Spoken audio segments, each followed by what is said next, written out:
خدای ورو سوال کړی دی چې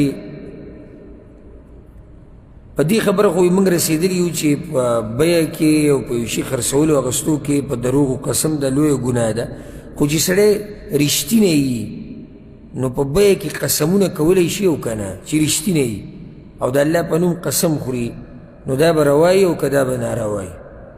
الجواب په بیه کې په خرڅ کې قسم دا مطلق مکروه دی،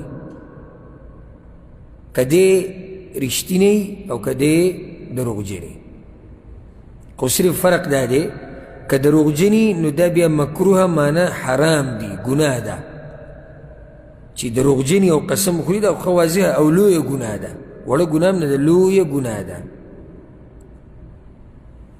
او حدیث کې دا راځي پیغمبر صلی الله علیه وسلم وایي په صحیح بخاري صحیح مسلم کې حدیث دی چې قسم سامان دله خرڅوي خو برکت تله ختموي. او هغه حدیث موږ څو پیرې بیان کړی، حدیث ابو ذر غفاري رضی الله عنه مشهور حدیث دی، په هغې کې دا دی، په صحیح مسلم کې دا حدیث دی چې درې قسمه خلک دي چې نه به ورته الله ګوري د قیامت پر ورځ، نه به ورسره خبرې کوي، نه به یې د ګناهونو نه پاک کوي، او د هغوی دپاره دردناک عذاب دی. نو ابو ذر غفاري وی خابو و خسرو یا رسول الله، دا خو تباه شوي دي او تباه دي، دا څوک دي؟ نو یو پیغمبر صلی الله علیه وسلم وایي چې د ګیټو نه لاندې پنسې په ځان پسې راکاږي، دویم چغلخور انسان، او دریم خپل سامان خرڅوونکی د دروغو په قسمونو سره. نو که څوک په دروغو قسم خوري نو دا خو بلکل ناروا ده او ګناه کمه او ګناه ده، ګناه کبیره ده. ولې کبیره ده؟ نه نه ستا جواب صحیح دی، وعید پرې راغلی، بارک الله فیک. په هر هغه ګناه چې وعید راشي او دمکی پې ورکړی شي او عذاب ورته رایاد کړی شي، دا بیا ګناه کبیره وي. او که چېرته رښتیا وي دا سړی نو بیا مکروه دی، دې ته وایي کراهت تنزیهي، یعنی نه کولی غوره دي، نه کولی غوره دي.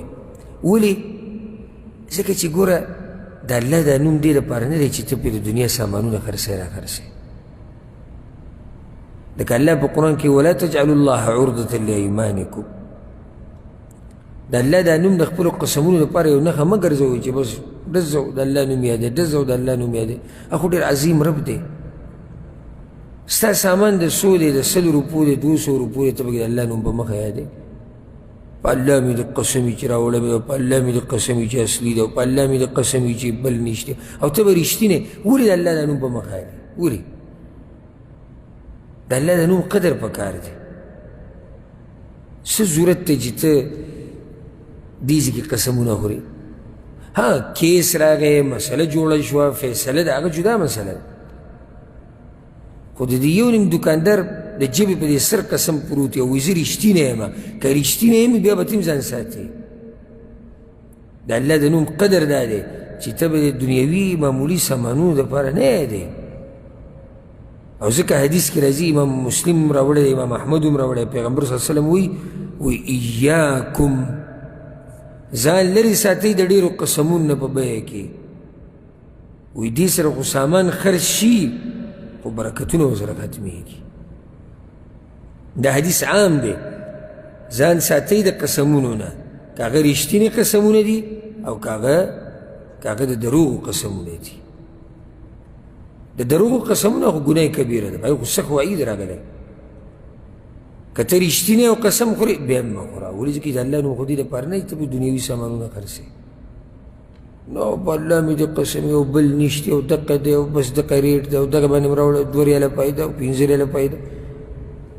د الله نوم خو اوچت نوم دی، ته به 2 روپۍ ګټې، ته به 15 او 10 روپۍ ګټې، د هغې دپاره د الله نوم په مخ حالې. دې نه ځان ساتل پکار دي. والله اعلم.